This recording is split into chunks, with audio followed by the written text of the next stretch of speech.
Menarik melihat perang dunia kali ini bukan hanya saling tekan dalam bidang ekonomi, namun permainan propaganda udara menjadi new battleground. Battleground bukan lagi Laut Cina Selatan, Hong Kong, Taiwan, Selat Malaka, tetapi battle space, perang satelit, drone, telekomunikasi, dan perang propaganda. Kita semua tahu negara komunis Tiongkok jagonya tidak diragukan akan menggunakan strategi komunikasi massa yang namanya propaganda. Begitu juga komunis zaman Soviet dulu, juga negara komunis Vietnam, semua jago propaganda untuk dalam negeri mereka karena tertera di dalam komunis manifesto, salah satunya adalah kontrol media. Di zaman sekarang, isi media di dunia ini menjadi alat perang. Trump menggunakan Twitter sejak 4 tahun sebelum terpilih dirinya jadi presiden, sampai saat ini dia mau jadi presiden kedua kalinya. Bilioner dan commander in chief ini tahu sekali membangun propaganda, membangun agitasi dan memprovokasi lewat cuitannya. Dulu saya berpikir ini adalah isi otak Trump. Di kemudian hari saya baru tahu bahwa ada tim komunikasi massa yang membriefing informasi akurat setiap pagi. Datanya akurat, tujuannya jelas, hanya gayanya tetap Trump. Ini mengerikan. Tiongkok seperti halnya di awal renminbi dan yuan, beda alat bayar tadi. Dalam komunikasi publik dalam Tiongkok dan luar Tiongkok beda banget. Di luar Tiongkok semua by design, semua ada purpose-nya, ada targetnya, gak sembarangan nyablak, ada runtutan ceritanya. Itulah propaganda sejati, changing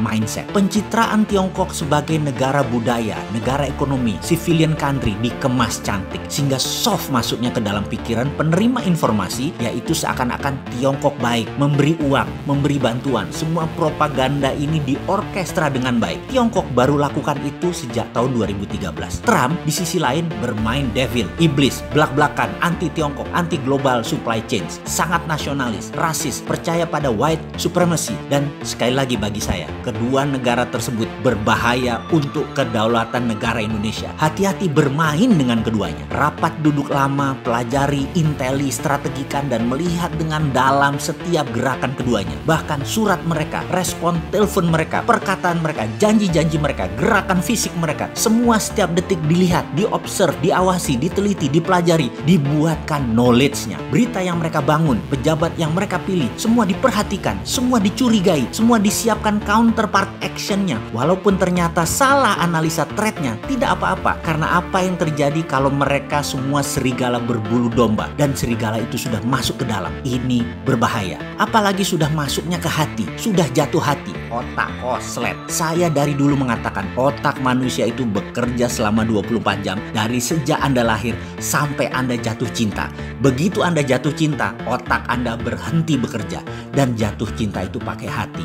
Itulah propaganda. Menjadi selalu eling waspodo adalah selalu sadar. Sadar dengan hati bersih, sadar dengan kecintaan terhadap NKRI, sadar setiap keputusan menguntungkan bangsa dan negara. Setiap langkah keputusan selalu membandingkan dengan seberapa bangsa dan negara Indonesia diuntungkan secara materi, secara kedaulatan, dan secara hak kemanusiaan. Gunakan economic approach, gunakan sovereign approach, gunakan humanitarian approach dalam setiap pengambilan keputusan. Jangan hanya satu saja, yaitu misalnya keuntungan ekonomi saja. Jangan. Itu pejabat kalau melihatnya ekonomi saja, pasti konflik interest dengan pendekatan yang lebih tinggi lainnya, seperti kedaulatan negara dan kedaulatan kemanusiaan bisa hilang. Harus ketiganya bersamaan. Jadi ketika catur perang dunia ketiga kali ini dibuka, oh ya, bagi saya, sejak 2018 saya menyatakan dunia sudah dalam keadaan perang. Hanya bentuknya belum bedil-bedilan, dan saya selaku pribadi menyatakan ini war time. Otak saya, tindakan saya sejak waktu itu hingga waktu yang belum ditentukan adalah war